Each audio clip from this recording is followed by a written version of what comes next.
Me mamunyina akwa be asenhia de dikan me da munyina ase. Nemo enani de dikan beto channel ya emma nko beka abusua no by subscribing to this channel. So na afi the notification bell na ato so say be ya me upload new ma bi say answer beka. And then so another simple recipe. Say the original me can no but equally delicious. Into Tramito TV ni so if you say Tinapa for ye we ebeko ye na any bibia because so we to make the leftover na class and taco and our wraps and also say pizza topping ni nyina ebeko into jakonya ne ya fehyehyɛ so.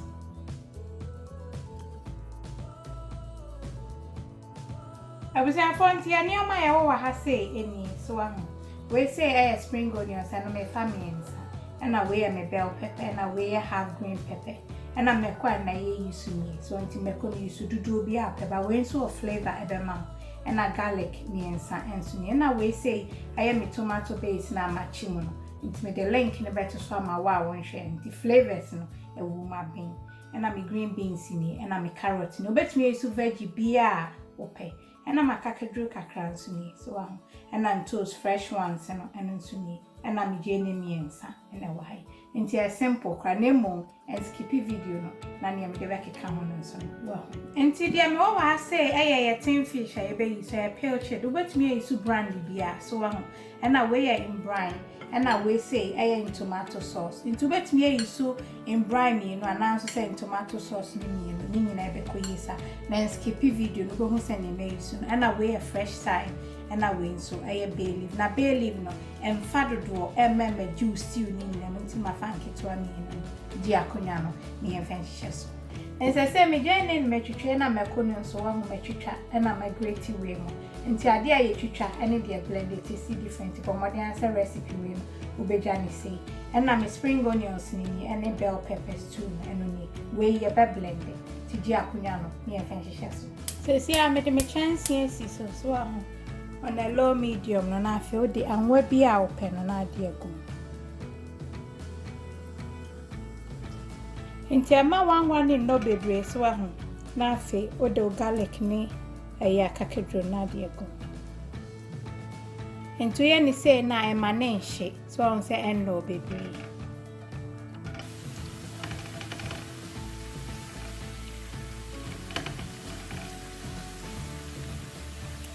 so on say chibro na mawangwa no emu aye hwam na fe garlic ni nso wo fry ne mu enji garlic bebe ma nice flavor and say mo achi for about 2 minutes wa on a low heat na fe wo de ujene no na de aka ho to ujene ne nso men no so kama na ma fry na yete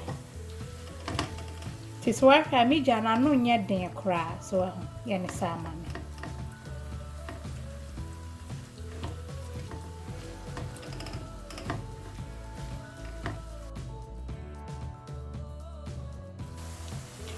timijene ya na migusi ye wa ho esisu bro for about 7 minutes on a low heat so na ema ujene ne yete nse safa na me di mekono so eka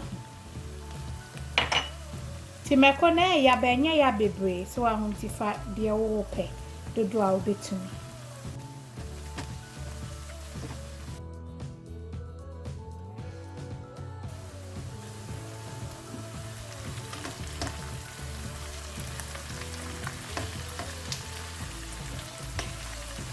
Mesi a haye hwa mo abusuafo to de koyo ni o ma ready ni enfenhye so ebe ko ya gaza ya to aso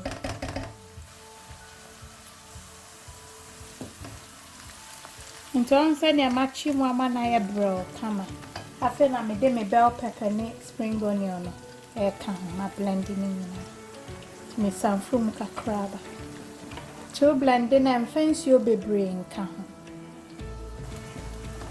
wa kani nyina afra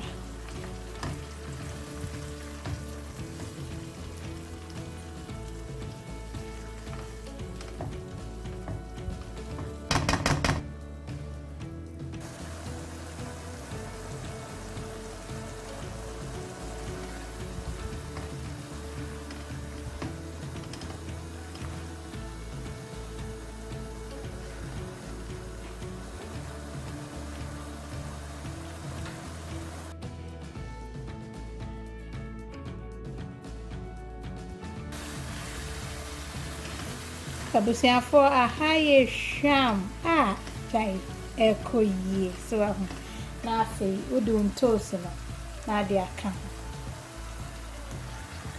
ho de ka ho a se tinapa we se na in brine de nsuo wa ho no ti hwie ho nsuo ni nyina efe ka ho ansa esa abewie no wo de gu akire a na afi ufo ni na ye nsuo mpensa so na wo de tomatoes ya ne de would bet me the egg actually.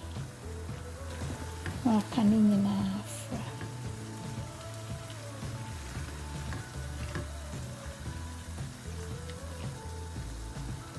Into me tomato base na no suni. So I say, my near mudida. Say a monone dear, but more than saw the begum and sana de fresh tomatoes na can. Away my chimudida as well. And also cranny flavors are a quee. Ti on try na but more than try na. And say me to be bay leaf no, and I'm a fresh thyme no, and so come. Now the salt to taste kakra aka. And ti bay leaf and fabebre so I say na no nko na ati wo fro anim.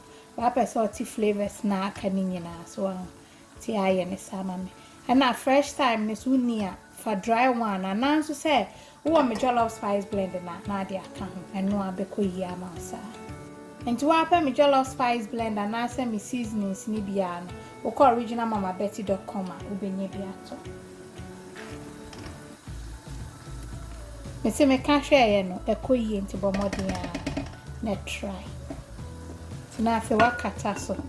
Na mo kata so aja kwan kakra so aja kwan kakra bi wo ho. Na steam na babonti.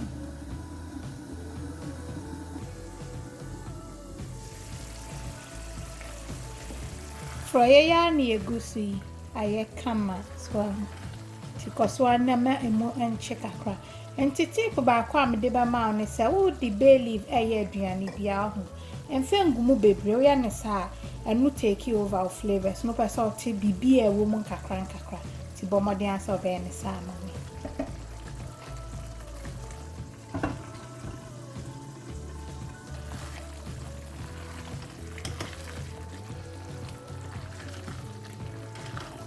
Se sia de me en se me thyme no so ho.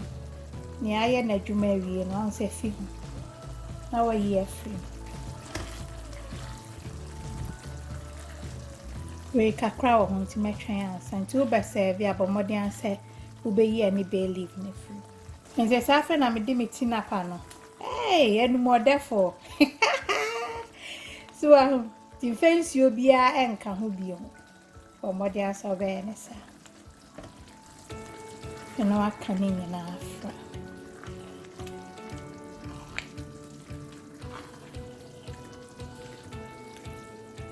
Two numna no ashe na ni nyina entete. So I'm saying me ya no pia konchen nchen.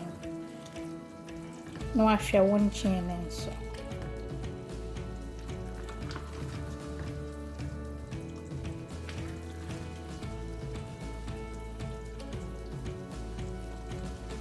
And they said that low crass one, no I wear Jehovah cranes, swammer, a denny nako she shall not fear the veggie snacker. And cover the area, Nessa.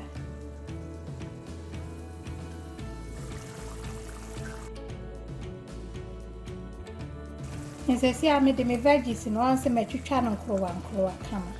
I didn't in our camera. So I can move brow.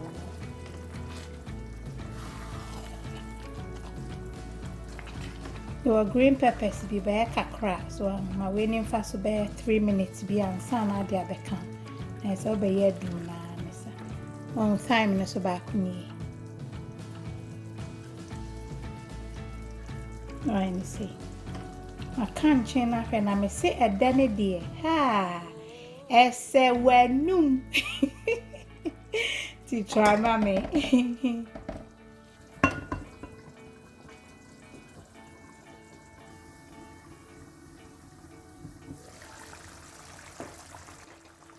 I was near friends, they say me peppers kakra bia me wo ho be ye fan am de aka. Na for aka ni nyina no bro so on person nam ni nyina betete kra.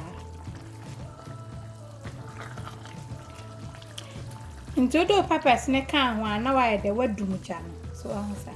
Na ekoyi nti bomode ansa obetwa mama obetumi de didi opedi nti gi akonya no ni nkomo.